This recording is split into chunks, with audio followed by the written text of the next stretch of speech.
A Texas congressman is facing allegations he had an affair with his staffer who died by suicide last year.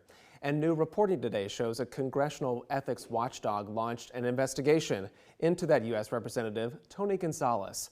All of this is happening as well as the Republican faces a tough primary to keep his seat in Congress.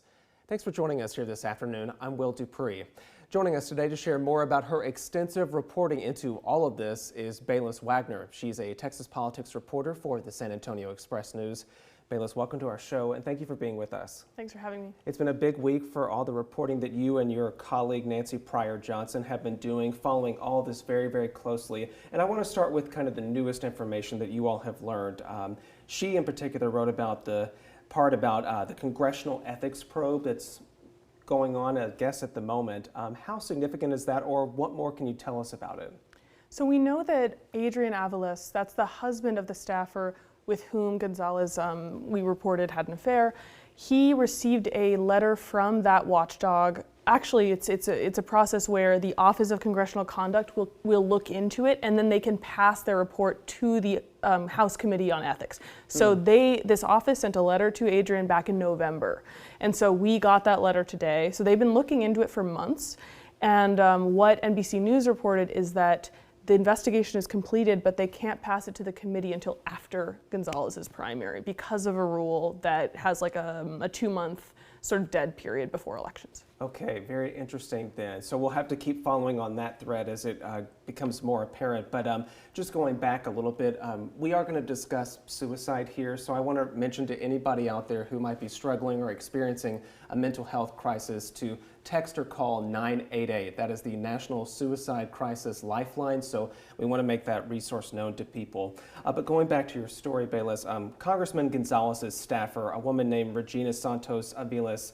died last year. Talk to us about who she was and what happened to her. So she started in November 2021 as the Uvalde Regional District Director. So she was based in a 2-person office there, helping constituents, setting up meetings, that kind of thing. What a former staffer who got in touch with me said is that the affair began maybe a year into her tenure and continued for a few years. This staffer witnessed them stay for a couple of hours in a cabin his family owned, and then what we reported on was a text message that she had sent him a few months before her death, actually, where she said, "I had an affair with our boss." Okay, so that ex-staffer shared that those claims with you all, and what is the congressman now saying in response to all of that? So he's pointedly refused to answer questions about this. He refused to answer basically anything that we asked him. He denied back in November all rumors surrounding her death, effectively. So kind of denied it in that way. What he's done recently is not address it. He said on Thursday, I believe, that this is a personal smear that he won't engage with. You know, she was a great person, and he sort of blamed his primary opponent, Brandon Herrera, and then yesterday, he said that he was being blackmailed by the husband of the staffer and posted an email that was a potentially confidential negotiation about a settlement and an NDA.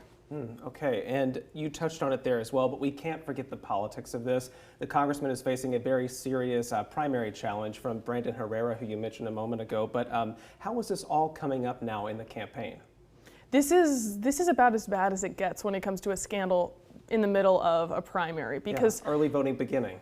Early voting has already begun, and Brandon was already a threat. So Brandon Herrera is a YouTuber and firearms manufacturer who's positioned himself to the right of Gonzalez, appealing to the sort of MAGA base who feels that Gonzalez's vote on a Uvalde gun restriction bill was a little too much for them.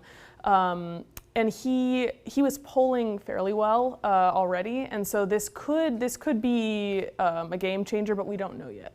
I know you're going to keep following it, and we look forward to seeing more of your reporting. But Bayliss Wagner, thanks again for being with us. Thanks so much.